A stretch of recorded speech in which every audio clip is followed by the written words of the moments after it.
Good morning. इस video में हम लोग एक्सरसाइज चैप्टर 3 का उदाहरण 6 देखेंगे। उदाहरण 5 तक हम लोग पिछले वीडियो में देख लिए थे। उदाहरण 5 का हम ग्राफ नहीं बनाए थे। ग्राफ आपको खुद बनाने के लिए बोला गया था और आपने बना भी लिया होगा और हमें आशा है कि आप बना लिए होंगे और बना के हमें भेजिए, हम भी देखें कि आप ग्राफ बनाना सीखें या नहीं सीखें। हम उदाहरण 6 बता रहे हैं, इसका भी ग्राफ हम नहीं बताएंगे, सिर्फ समीकरण बनाने सिखा देंगे कि समीकरण किस तरह बनता है। उसके बाद पूरा हल आपको खुद ही करके हमें दिखाना है, क्योंकि सब एक ही जैसा है। तो हम हल करते हैं। हल है, चंपा एक सेल में कुछ पैंट और स्कर्ट खरीदने गई। सेल लगता है कभी 2 में 1 फ्री, 400 में खरीदिए, एक और कपड़ा ले जाइए, इस तरह का सेल लगते रहता है कपड़ा वाले दुकान में, मॉल्स वगैरह में। उसी सेल में कपड़ा खरीदने गई। जब उसकी सहेलियों ने पूछा कि प्रत्येक के लिए कितने नग खरीदें, यानी नग जो उसमें स्कर्ट में लगाई जाती है, उसमें जो सेल में जो कपड़ा खरीदे उसमें जो बटन होता है उसको नग कहते हैं, जो चमकीला अच्छी तरीके से बटन आता है लड़कियों के लिए, वो कितने नग खरीदे। तो उसने उत्तर दिया स्कर्टों की, उत्तर क्या दिया कि स्कर्ट की संख्या खरीदी गई पैंटों की संख्या की दुगुनी से 2 कम। मतलब जितना स्कर्ट की संख्या खरीदी गई और जितना पैंटों की संख्या खरीदी गई उसकी दुगुनी से 2 कम नग हमने खरीदा। कितना खरीदा ये नहीं बताई, वो भी चालाक थी। बोले देख लो, बना के सोचो अब तुम कितना खरीदे हम। साथ में स्कर्ट की संख्या खरीदी गई पैंटों की 4 गुनी से 4 कम। और एक बार और क्या बोली कि स्कर्ट की संख्या खरीदी गई पैंटों की संख्या की 4 गुनी से 4 कम।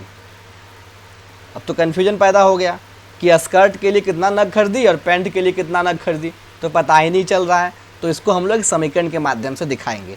तो कुछ नहीं, पहले मान लेंगे, 2 चीज़ का बात किया जा रहा है, एक पैंट का एक स्कर्ट का। तो मान लेते हैं, माना कि पैंटों की संख्या बराबर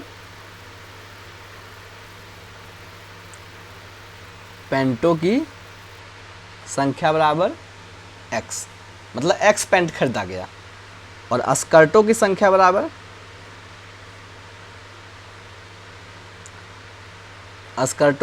बराबर y। कोई दिक्कत नहीं। पहली शर्त से,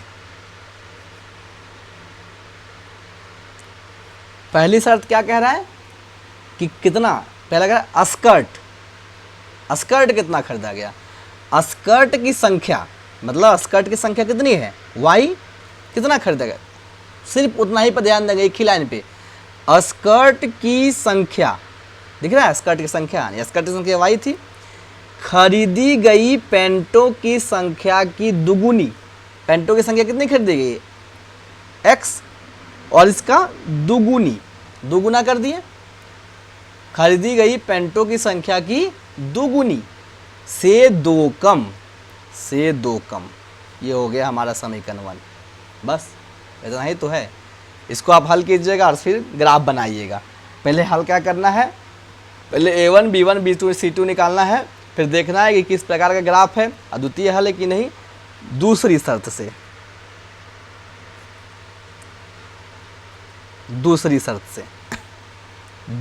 से क्या दिखा हमको, दूसरी शर्त में क्या दिखा, फिर दूसरी शर्त क्या कह रहा है कि आगे पैंटों की संख्या स्कर्ट की संख्या